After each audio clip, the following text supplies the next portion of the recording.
Pain relief అన్నది ఎందుకు ఈ విభాగం ఏర్పాటు చేయాల్సి వచ్చింది లేదా అవసరం పడింది మనకి? ఈ నొప్పిని ఎప్పుడు ఏ రోగానికి మనం పరిగణలో ఎక్కువగా తీసుకుంటాం? పెయిన్ రిలీఫ్ ఖచ్చితంగా మనం ఇవ్వాలి, ఏ దశలో ఆ నొప్పి ఉన్న వాళ్ళకి ఇవ్వాలి, అటువంటి నిర్ధారణ ఏమైనా చేసి మనం ఇస్తామా ఎవరికైనా? క్రానిక్ పెయిన్ కాకుండా ఆపడం అనేది how we plan, identify and do it. ఈ పాలియేటివ్ కేర్ యొక్క ప్రాముఖ్యత ఏమిటి? వాస్తవం అతనికి తెలియజేయడం వల్ల ఎటువంటి ప్రయోజనాలు?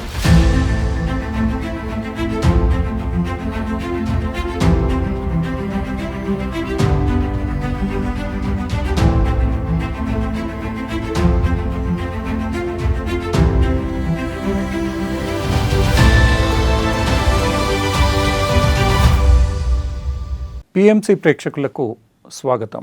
నేటి మన ఆరోగ్య సంజీవని కార్యక్రమంలో ఏదైనా వ్యాధి వచ్చినప్పుడు నొప్పి ఏర్పడుతుంది. ఆ నొప్పి ఏర్పడడానికి గల కారణాలు, దానిని ఎలా నివారించుకోవచ్చు, అలానే ఏదైనా వ్యాధి నయం చేయలేని దశకు చేరుకున్నప్పుడు ఆ రోగికి కలిగే బాధను, ఇబ్బందులను ఎలా తగ్గించవచ్చు అన్న విభాగం ఏదైతే ఉందో, palliative care, pain relief and palliative care విభాగానికి చెందిన వైద్య నిపుణులు డాక్టర్ కె ప్రవీణ్ కుమార్ గారు, consultant pain relief and palliative care, Basavatarakam Indo American cancer hospital and research institute వారు మనతో ఉన్నారు. వారిని అడిగి ఈ నొప్పికి సంబంధించిన ఇబ్బందులు, దాని నివారణ, ఈ చివరి దశలో ఏర్పడే ఇబ్బందులు, వాటిని తగ్గించుకోవడం ఎలా అన్నది అడిగి తెలుసుకుందాం.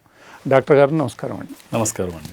ఇప్పుడు సాధారణంగా ఈ ఆధునిక వైద్య శాస్త్రం బాగా అభివృద్ధి చెందిన తర్వాత ఈ పెయిన్ రిలీఫ్ అన్నది, పెయిన్ని మేనేజ్ చేయాలి అన్న ఒక కాన్సెప్టు అభివృద్ధి చెందింది. దాన్ని మేనేజ్ చేయడానికి, ఆ రిలీఫ్ని అందించడానికి ఒక ప్రత్యేక విభాగం ఉండాలి, ప్రత్యేకమైన నైపుణ్యం ఉండాలి అని ఈ మధ్య ఏర్పడుతున్న, ఇది గత 5-6-10 సంవత్సరాల్లో అభివృద్ధి చెందుతున్న విభాగం. సో ఈ పెయిన్ రిలీఫ్ అన్నది ఎందుకు ఈ విభాగం ఏర్పాటు చేయాల్సి వచ్చింది లేదా అవసరం పడింది మనకి? ఏమేమి చికిత్సలు కానీ మనం ఈ పెయిన్ రిలీఫ్ విభాగంలో అందిస్తాం? బేసికలీ ఈ మధ్యలో పెయిన్ గురించి అవగాహన చాలామందికి వచ్చింది. ఇప్పుడు మీరు సొసైటీలో చూస్తే కానీ, సిటీలో చూస్తే కానీ చాలా పెయిన్ సెంటర్స్ ఏర్పడ్డాయి. ఎందుకంటే ఇంతకుముందు ఒక హాస్పిటల్లో ఒక పేషెంట్ అడ్మిట్ అవుతే బీపీ, హార్ట్ రేటు, టెంపరేచర్ ఇవి మ్యాండేటరీ ఉండే. This is called quality of care. But ఇప్పుడు పెయిన్ కూడా ఒక పార్ట్ అయిపోయింది. So pain is the 5th vital sign. Now a hospital అయినా ఒక పర్మిషన్ కావాలంటే we should maintain the vital signs. So ఇప్పుడు పెయిన్ అని కూడా యాడ్ చేస్తారు as a 5th vital sign. So without pain assessment we are not giving the quality of the care of the patient. ఎందుకు ఇలా అంటే, సో పెయిన్ వల్ల చాలా రకాలుగా ప్రాబ్లమ్స్ ఉంటాయి. సపోజ్ ఏదన్నా పేషెంట్ క్యాన్సర్ ఉంది, తనకు లంగ్ క్యాన్సర్ ఉన్నది, తనకు చెస్ట్ పెయిన్ ఉంటుంది. ఆ లంగ్ క్యాన్సర్ బోన్స్కి వెళ్ళడం వల్ల బోన్ పెయిన్స్ ఉంటుంది. తర్వాత ఈ పెయిన్స్ వల్ల సరిగా ఫుడ్ ఇంటేక్ ఉండకపోవడము, ఎమోషనల్గా డిస్టర్బ్ కావడము, సోషల్గా డిస్టర్బ్ కావడము, అండ్ క్యాన్సర్ ట్రీట్మెంట్కు పేషెంటు కోఆపరేట్ చేయకపోవడం. సో ఇలాంటి ఇన్సిడెంట్స్ చాలా ఉంటాయి. దీనివల్ల పేషెంట్ ఫ్యామిలీ కూడా చాలా డిస్ట్రెస్గా ఫీల్ అవుతుంటారు. ఎందుకంటే తన పేషెంట్ బాధపడుతూ చూస్తూ ఊరుకోలేరు. వాళ్ళకు ఎమోషనల్గా డిస్టర్బెన్స్ అవుతుంటుంది, స్పిరిచువల్ డిస్టర్బెన్స్ ఉంటుంది. సో దీనివల్ల ఏంటంటే ట్రీట్మెంట్ డిలే కావడము, లైక్ పేషెంట్ ఎమోషనల్గా డిస్టర్బ్ అయిపోయి సైకాలజిస్ట్ కన్సల్ట్ తీసుకొని డిఫరెంట్ మెడికేషన్స్ వాడడము. సో వచ్చిన రోగం కాకుండా మనం వేరే ప్రాబ్లమ్స్కు ట్రీట్మెంట్ చేయడం జరుగుతుంది. So emotionally, physically, psychologically, so patient అన్ని రకాలుగా ఇబ్బంది పాలవుతాడు. సో దీనివల్ల డెఫినెట్గా patient and the family either financial support or disease పరంగా ఇంకా ప్రోగ్రెస్ అవుతూ ఉంటుంది. దట్ ఈస్ ద రీజన్ పెయిన్కు చాలా ఇంపార్టెన్స్ పెరిగింది. ఈవెన్ అమెరికన్ పెయిన్ సొసైటీ కూడా it considered as the 5th vital sign. So any hospital, corporate hospitals కానీ, government hospitals కానీ, అండర్ నామ్స్ ప్రకారం they should monitor the vital signs of the pain score ఎంత ఉంది. At least ఒక సిస్టర్కు ఆ patient ఎంత పెయిన్తోనే బాధపడుతుందని తెలుసుకోవాలి ఖచ్చితంగా. అది మ్యాండేటరీ అయిపోయింది. So this is the importance of the pain right now. అంటే ఈ నొప్పి అనేది సాధారణంగా ప్రమాదం జరిగిన ఏర్పడే ఆరోగ్య సమస్యలకి లేదా ఇతరత్ర ఆరోగ్య సమస్యలకి ఏ ఆరోగ్య సమస్యకైనా ఈ నొప్పి ఉంటుందా? కేవలం కొన్ని స్పెసిఫిక్ రోగాలకు సంబంధించి ఇబ్బందులు ఏర్పడినప్పుడే నొప్పి ఉంటుందా? అంటే ఈ నొప్పిని ఎప్పుడు ఏ రోగానికి మనం పరిగణలో ఎక్కువగా తీసుకుంటాము? సో బేసికలీ సార్, మనము ఏదో పని చేస్తుంటాము, కింద పడిపోయాము, కొంచెం దెబ్బ తాకి బ్లీడింగ్ అవుతుంటుంది, యూ ఫీల్ పెయిన్ వస్తూ ఉంటుంది. బట్ అది టెంపరీ పెయిన్. వన్స్ నీ గాయం మానైపోయినప్పుడు నొప్పి తగ్గిపోతుంది. సో ఇవన్నీ టెంపరీ పెయిన్స్, దీని గురించి కన్సిడర్ చేయని అవసరం లేదు. బట్ పేషెంట్స్ ఎవరైతే ట్రీట్మెంట్ లేని రోగాలతో బాధపడుతున్నారు, లేదా క్రానిక్ డిజార్డర్స్ అంటారు. క్రానిక్ డిజార్డర్స్ అంటే కిడ్నీ ప్రాబ్లమ్స్ ఉన్న పేషెంటు, లివర్ ప్రాబ్లమ్స్ ఉన్న పేషెంటు, క్యాన్సర్ పేషెంటు, వీళ్ళకు బాడీలో డిసీజ్ అనేది ఉంటుంది. ఆ డిసీజ్ వల్ల కంటిన్యూస్గా నొప్పి ఉంటుంది. సో అది అన్లెస్ అంటిల్ మనం డిసీజ్ క్యూర్ చేస్తే తప్ప పెయిన్ తగ్గదు. But most of the cancer కేసులు, స్టేజ్ 4 క్యాన్సర్లు కానీ, ఈ క్రానిక్ డిజార్డర్స్ కానీ క్యూర్ ట్రీట్మెంట్ ఉండదు వాటికి. సో దానివల్ల పేషెంట్స్కు కంటిన్యూస్గా పెయిన్ ప్రాబ్లం ఉంటుంది. సో దీనివల్ల వాళ్ళు అన్ని రకాలు ఇప్పుడు చెప్పినట్టు సైకలాజికల్గా, ఎమోషనల్గా, సోషల్గా బాధపడుతూ ఉంటారు. సో ఈ పేషెంట్లో క్వాలిటీ ఆఫ్ లైఫ్ ఇంప్రూవ్ చేయాలంటే డెఫినెట్గా పెయిన్ను కన్సిడర్ చేసుకోవాలి. అంటే ప్యారలల్గా క్యాన్సర్ ట్రీట్మెంటు, కిడ్నీ ట్రీట్మెంట్ ఇచ్చుకుంటూ పెయిన్ ట్రీట్మెంట్ కూడా తీసుకుంటేనే వాళ్ళ క్వాలిటీ ఆఫ్ లైఫ్ చాలా బాగుంటుంది. దెన్ వాళ్ళది కంఫర్ట్ లెవెల్ చాలా పెరిగిపోతుంది. ఫ్యామిలీ డిస్టర్బ్స్ కూడా బాగా తగ్గించుకోవచ్చు. అంటే మీరు చెప్పిన దాన్ని బట్టి మనం అర్థం చేసుకుంటే పెయిన్ మేనేజ్మెంట్ని మనం ట్రీట్మెంట్ దశలోనూ ఇతరత్ర జాగ్రత్తగా చేసుకోగలిగితే పేషెంట్కి ఏర్పడే ఇబ్బందులు, ఆయన యొక్క సాధారణ జీవితాన్ని గడపడానికి ఏర్పడే అడ్డంకుల్ని కొంత మనం తగ్గించుకొని ముందుకు తీసుకెళ్ళాలి. Exactly sir. ఈ పెయిన్ రిలీఫ్ అన్నది, ఎందుకంటే శస్త్రచికిత్స చేసినా లేదా రోగం వచ్చినప్పుడు పెయిన్ సాధారణంగా వస్తుంది, అది సాధారణమే, ట్రీట్మెంట్ ఇవ్వంగానే తగ్గిపోతుంది, అప్పటిదాకా ఉంటుంది అన్నది సాధారణంగా మనం అనుకునేది.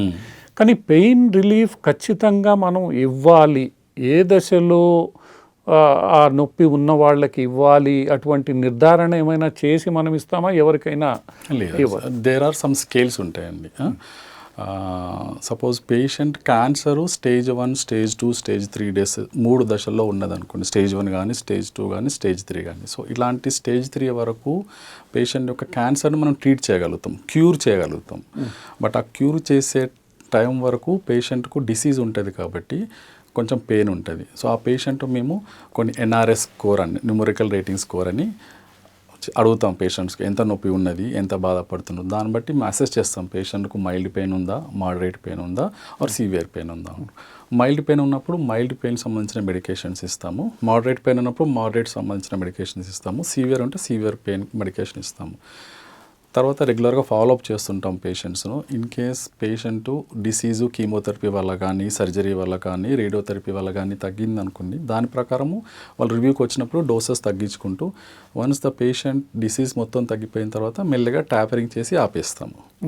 ప్రాబ్లం ఏంటంటే ఇక్కడ ఇనిషియల్ స్టేజ్లో ఉన్నప్పుడు పెయిన్ కంట్రోల్ చేయకపోతే ఆ పెయిన్ కాస్త క్రానిక్ పెయిన్గా ఏర్పడుతుంది. క్రానిక్ పెయిన్ను ట్రీట్ చేయడం చాలా డిఫికల్టీ. సో మనం హై డోసెస్ ఆఫ్ మెడికేషన్స్ ఇవ్వాల్సి ఉంటుంది. చాలామంది పేషెంట్స్, ఫ్యామిలీస్ ఏంటంటే పెయిన్ కిల్లర్స్ వలన కిడ్నీ పాడవుతుంది, లివర్ పాడవుతుంది అని ట్రీట్మెంట్ తీసుకోకుండా నొప్పిని భరిస్తూ ఉంటారు. బట్ అది చాలా పెద్ద తప్పు అవుతుంది. వాళ్ళకు తెలియకుండానే వాళ్ళు కొంచెం హామ్ చేసుకున్నట్టు ఉంటుంది అన్నట్టు. సో నొప్పిని భరించడం వల్ల బాడీ అనేది, బ్రెయిన్ అనేది అది అలవాటు చేసుకొని అది క్రానిక్ పెయిన్గా మారిపోతుంది.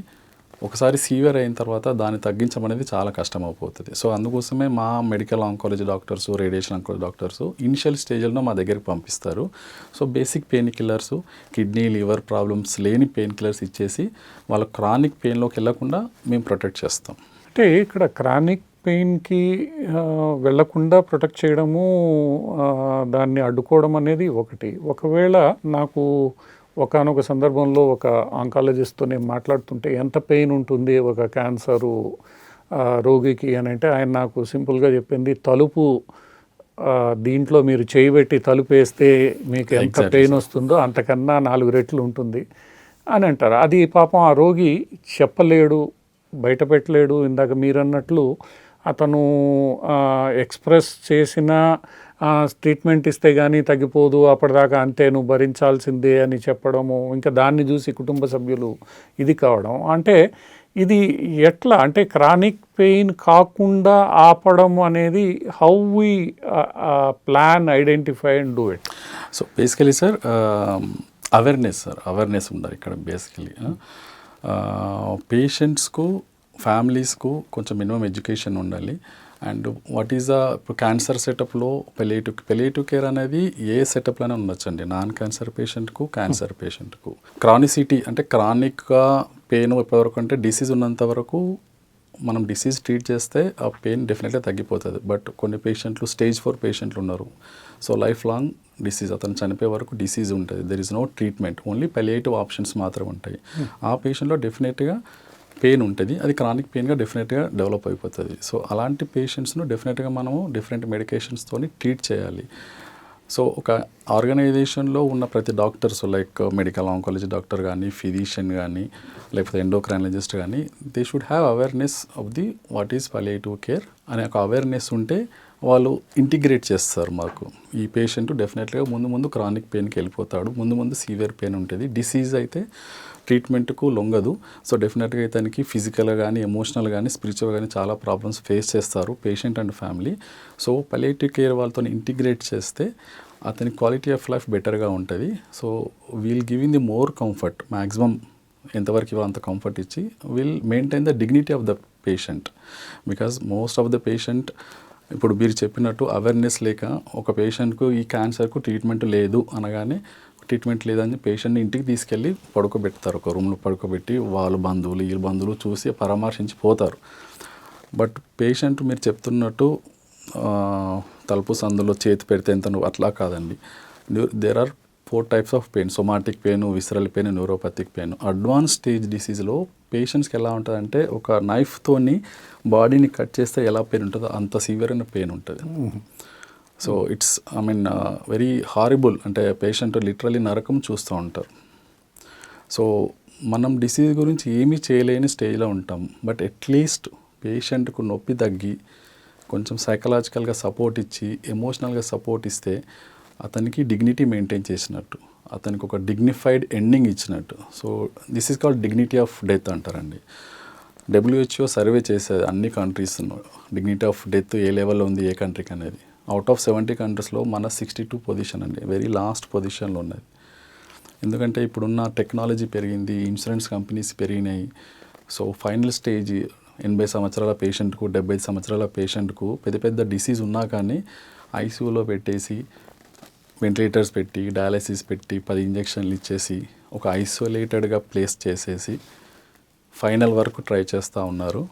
That is not the dignity of life. A patient అయినా ఎంత దర్జాగా బతికినోడు, ఎంత హుందాగా బతికినోడు చనిపోయేటప్పుడు కూడా అలాగనే పీస్ఫుల్గా, కంఫర్ట్గా చనిపోవాలి. That is quality of life అంటారు. సో బట్ ఇప్పుడు అవేర్నెస్ స్టార్ట్ అయిందండి. అంటే ఇప్పుడు ఇక్కడ ముఖ్యంగా అది క్యాన్సర్ కావచ్చు, లేదా ఇతరత్ర వేరే డిజీజెస్, న్యూరాలజీకి సంబంధించి ఇంకోటి, కానీ ఇంకా ఇతనికి ట్రీట్మెంట్ లేదు. Yes sir. ఇంకా మనకి ఆధునిక వైద్యంలో కానీ ఏ వైద్యంలో కానీ ట్రీట్మెంట్ లేదు అని నిర్ధారణకు వచ్చిన తర్వాత ఆ రోగి యొక్క పరిస్థితిని మనం ఎలా ఇబ్బందులు లేకుండా చూడాలి అనేది పాలియేటివ్ కేర్. ఇది ఇప్పుడిప్పుడే అభివృద్ధిలోకి, ప్రాచుర్యంలోకి వస్తున్న ఇది. సో ఈ చివరి దశలో ఏదైతే మనం రోగికి స్వాంతన చేకూర్చే ప్రయత్నం చేస్తామో, ఎందుకంటే అది రోగికి మీరు చెప్పినట్లు కత్తి పెట్టి కోసినట్లు ఆయన పడే బాధ, ఆ బాధను చూసి మొత్తం కుటుంబం ఏం చేయాలనో తెలియని పరిస్థితుల్లో ఈ పాలియేటివ్ కేర్ యొక్క ప్రాముఖ్యత ఏమిటి? అంటే మీరు అన్నట్లు డిగ్నిటీ ఆఫ్ డెత్, చనిపోయేటప్పుడు కూడా గౌరవప్రదమైన మరణం ఉండాలి అని అనుకునే సందర్భంలో మనం ఈ పాలియేటివ్ కేర్ యొక్క ప్రాముఖ్యత ఏమిటి, మనం ఏమేం చేస్తాం ఈ మొత్తం ప్రాసెస్లో? సో ఇది చాలా మంచి క్వశ్చన్ సార్. ఎందుకంటే పబ్లిక్ దే షుడ్ వాళ్ళకి అవేర్నెస్ ఉండాలి పాలియేటివ్ కేర్ అంటే ఏందో అనేది. ఎందుకంటే ఇప్పుడు మనం బసవతారకం హాస్పిటల్లో specialist palliative care services open చేసాము. సో మాకు ఆల్మోస్ట్ ఒక 50 ఓపీ కేసులు, వార్డులో ఎప్పుడు ఫుల్ కేసెస్ ఉంటాయి. సో దాన్ని బట్టి మనకు అర్థమవుతుంది ఎంత ఇంపార్టెన్స్ ఉన్నారు, ఎంతమంది సఫర్ అవుతున్నారు పెయిన్తోనని. సో బేసికల్గా పాలియేటివ్ కేర్ ఈజ్ అంటే it's comfort care sir. It's nothing but comfort care. అంటే ఈజీగా అర్థం కావాలంటే ఇట్స్ ఆల్ కంఫర్ట్ కేర్. ఎవరికి ఇస్తాం కంఫర్ట్ కేర్ అంటే రోగానికి ట్రీట్మెంట్ లేని పేషెంట్స్కు. ఆ రోగం వల్ల పేషెంట్కు చాలా ప్రాబ్లమ్స్ ఉంటాయి.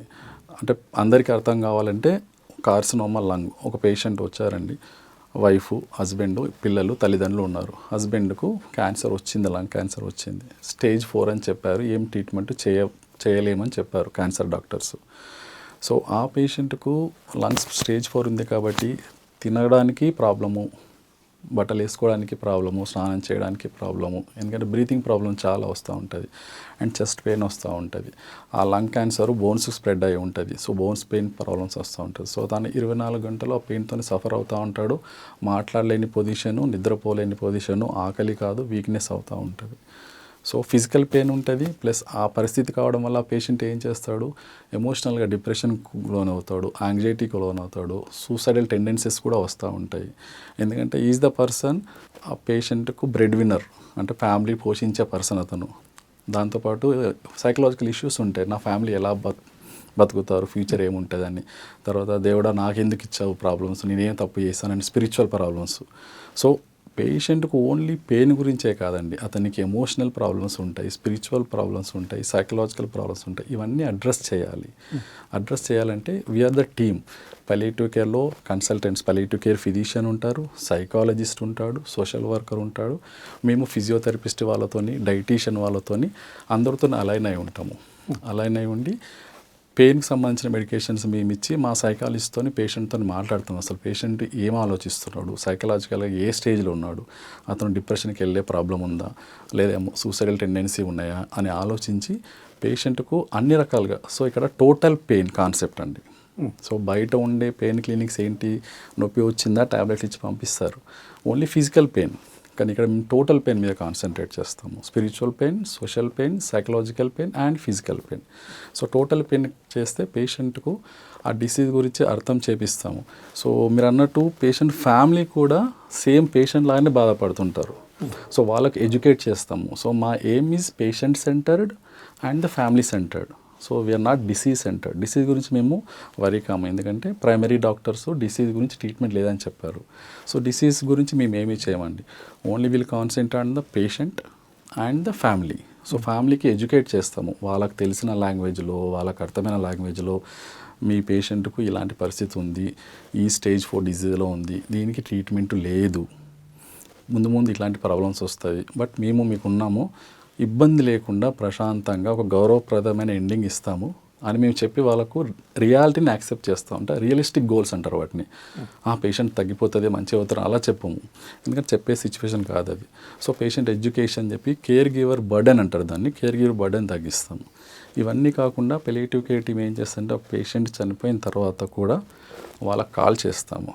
కాల్ చేసి ఇంట్లో పిల్లలకు వాళ్ళకి అడిగి ఎలా ఉందని తెలుసుకుంటాం. ఎందుకంటే చనిపోయిన తర్వాత కోపింగ్ మెకానిజమ్స్ అని ఉంటాయి, అంటే చనిపోయిన తర్వాత పేషెంట్ ఫ్యామిలీ ఎలా కోపప్ చేస్తున్నారు సిచ్యువేషన్ అని.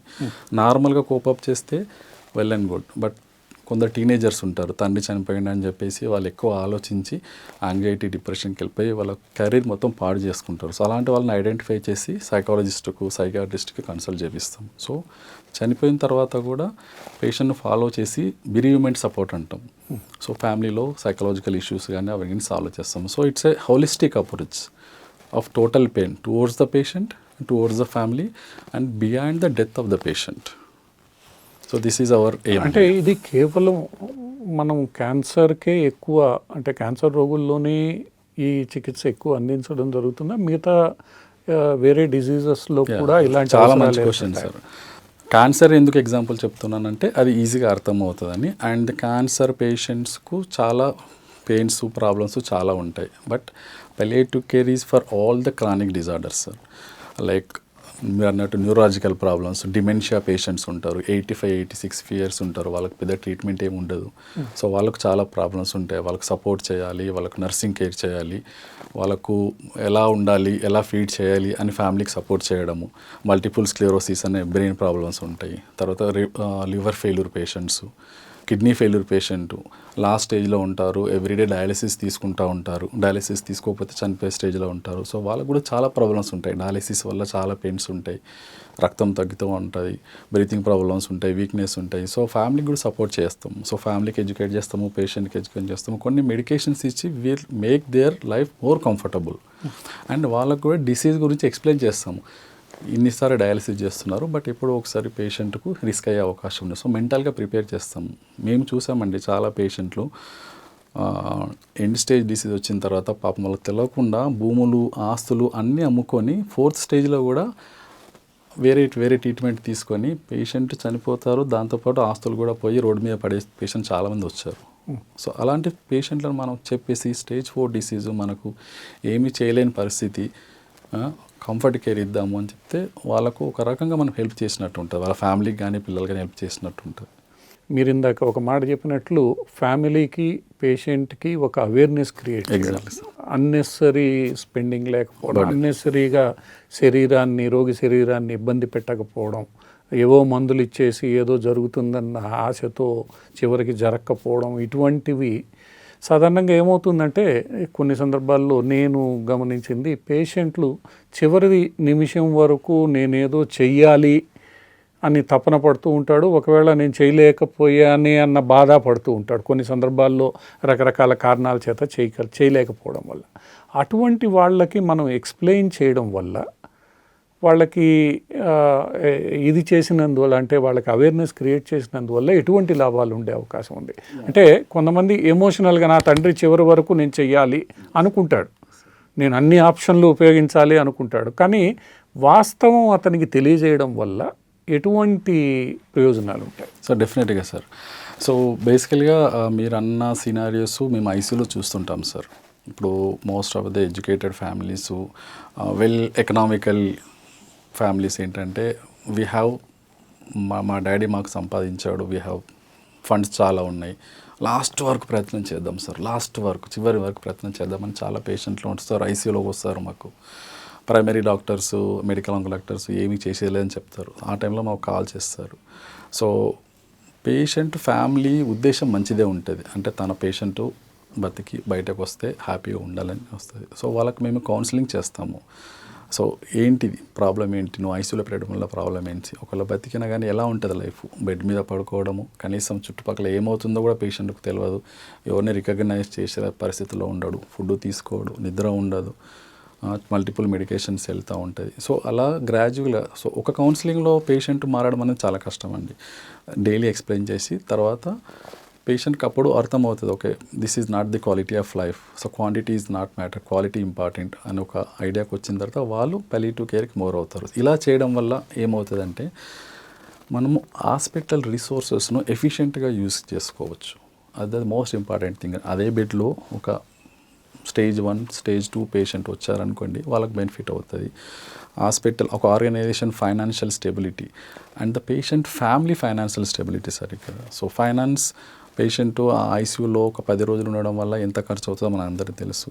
బట్ దానివల్ల ఫలితం లేదు, పేషెంట్కి ఇంకా హామ్ అవుతుంది. అట్లీస్ట్ లాస్ట్ విష్ కూడా మనం ఫుల్ఫిల్ చేయలేక పేషెంట్ ఐసోలేటెడ్ ఐసీయూలో చనిపోతే that is very distressing for the family. At least ఒక గుడ్ బై చెప్పడానికైనా ఉండాలి చనిపోయే ముందు. సో ఎమోషనల్గా వాళ్ళు డ్రైన్ అవుతారు, ఫైనాన్షియల్గా డ్రైన్ అవుతారు, సైకలాజికల్గా డ్రైన్ అవుతారు, and resources of the hospitals misuse అయిపోతుంది. ఇప్పుడు గ్లోబల్ ఎకానమీలో చూసుకుంటే most of the economy ICUs వల్లనే వేస్ట్ అయిపోతుందండి. We can prevent the unnecessary ICU admissions.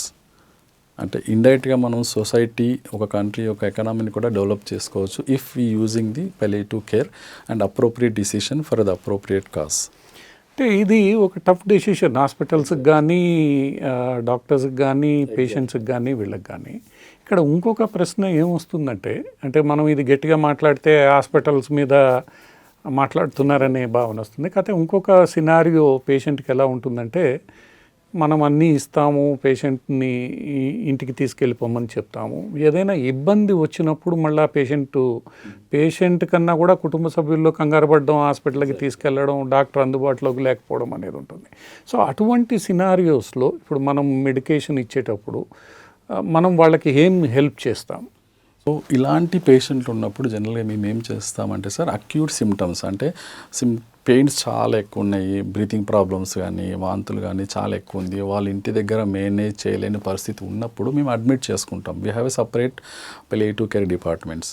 Admit చేసుకొని కంఫర్ట్ కేర్ ఇవ్వడానికి ఏమేమి చేయాలో అవన్నీ చేస్తాము. సో పేషెంట్ను అన్నెసెసరీగా సిటీ స్కాన్లు ఎంఆర్ఐ స్కాన్లు తిప్పకుండా బెడ్ మీద ఒక అల్ట్రాసౌండ్ పెట్టుకొని ఏమేమి ప్రాబ్లమ్స్ ఉన్నాయో చూసి రివర్సబుల్ ప్రాబ్లమ్స్ ఏమైనా ఉంటే రివర్స్ చేస్తాము, లేదు అంటే డిసీజ్ చాలా ప్రోగ్రెస్ అవుతుందని చెప్పి పేషెంట్ ఫ్యామిలీకి ఎక్స్ప్లెయిన్ చేస్తాము. ఒకవేళ పేషెంట్ ఫ్యామిలీ హాస్పిటల్ ఖర్చు భరించలేని స్థితిలో ఉన్నప్పుడు హాస్పైజెస్ ఉంటాయండి. హైదరాబాద్లో చాలా హాస్పైజెస్ ఉన్నాయి, వాళ్ళతో టైఅప్ పెట్టుకున్నాం మనము. హాస్పైజ్లో free treatment, what we're giving comfort care free treatment చేస్తాము. లేదా కొన్ని హోమ్ కేర్ టీమ్స్ ఉన్నాయి, హాస్పైజ్ వాళ్ళు ఇంటికి వచ్చి చూస్తారు. కొందరు పేషెంట్కు నేను చనిపోతే ఇంట్లోనే చనిపోవాలని లాస్ట్ విషెస్ ఉంటాయి. So we have a patient autonomic respect ఇస్తాము. సో పేషెంట్ లాస్ట్ విష్ ఇంటికాడ చనిపోవాలంటే మేము ఇంటి దగ్గర ఎలా చేసుకోవాలి, ఎలా మందులు ఇవ్వాలి అవన్నీ చెప్పి హోమ్ కేర్కి అటాచ్ చేస్తాము. సో ఎక్కడ కానీ పేషెంట్కు కంటిన్యూమ్ ఆఫ్ కేర్ చేస్తామండి, ఎక్కడ గ్యాప్ కానీ ఎక్కడ వదిలేయడం ఉండదు. సో ఇంట్లో హోమ్ కేర్ ఫెసిలిటీ పెలియేటివ్ కేర్ ఎలా ఇవ్వాలి, హాస్పిటల్లో పెలియేటివ్ కేర్ ఇవ్వాలి, ఎప్పుడు హాస్పిటల్ తీసుకురావాలి. So most of the patients మేము మ్యాక్సిమం ఇంటి దగ్గరనే ఏర్పాటు చేస్తాము. అండ్ పేషెంట్ని ఎప్పుడు రెగ్యులర్ బేస్లో విజిటింగ్ రమ్మని చెప్పాము. ఓన్లీ పేషెంట్ ఫ్యామిలీ వస్తే చాలు, వీడియో కాల్ చేసి మాట్లాడతాము. మాట్లాడేసి మైల్డ్ టు మోడరేట్ ప్రాబ్లమ్స్ ఉంటే ట్రీట్మెంట్ రాసి పంపిస్తాము. బట్ సీవియర్ ప్రాబ్లమ్స్ ఉన్నాయంటే అప్పుడు పిలిపించుకొని ఏదైనా అక్యూట్ సిమ్టమ్స్ ట్రీట్ చేసి మళ్ళీ go back to home or hospice. And mortality అంటే ఎప్పుడు ఇంకా ఎన్ని రోజులు సార్కు టైం ఉంటుంది, డిసీజ్ ఎంత అడ్వాన్స్ స్టేజ్ ఉందని చెప్పి పేషెంట్ ఫ్యామిలీకి అవగాహన కల్పిస్తాం అన్నట్టు. అంటే ఇప్పుడు మీరు చెప్పిందంతా వింటే ఒక విచిత్రమైన పరిస్థితుల్లో కుటుంబం రోగి ఉన్నప్పుడు ఏం చేయాలనో తెలియని గందరగోళం, అంతా ఇబ్బంది పడే పరిస్థితుల్లో వాళ్ళకి స్వాంతన కలిగించడం, వాస్తవాలను వివరించడం, వాస్తవాల ద్వారా వాళ్ళల్లో ఒక రియలైజేషన్ తీసుకొని వచ్చి ఆ చివరి దశలో రోగి ఇబ్బంది పడకుండా తన ప్రయాణాన్ని ముగించడం. ఇది మాట్లాడడానికి కొంత మన వైద్య పరిభాషలో ఇబ్బందికరమైన స్థితి అయినప్పటికీ కూడా అటువంటి ఒక స్థితిని మనం చక్కగా హ్యాండిల్ చేయడం, దాని మీద ఈరోజు ఒక ఎక్స్పర్టైజు ఏర్పడడం అనేది ఒక రకంగా చివరి దశలో ఇబ్బంది పడే వాళ్ళకి వరం అనే చెప్పవచ్చు. ఇది ఈరోజు మనకు డాక్టర్ గారు అందించిన విలువైన సమాచారం. వారు పలు ప్రశ్నలకు పలు సందేహాలకు సమాధానం ఇచ్చారు. ఇది మీ అందరికీ ఉపయోగకరంగా ఉంటుందని, చివరి దశలో మనం పడే మనోవేదనను ఎలా తగ్గించుకోవాలి అన్న విషయం అర్థమవుతుందని ఆశిస్తూ నేటి ఈ జీవన సంజీవని కార్యక్రమాన్ని ముగిద్దాం. రేపు మరొక ఎపిసోడ్తో మీ ముందుకు వస్తాం. అప్పటి వరకు పిఎంసి ప్రేక్షకులకు సెలవు.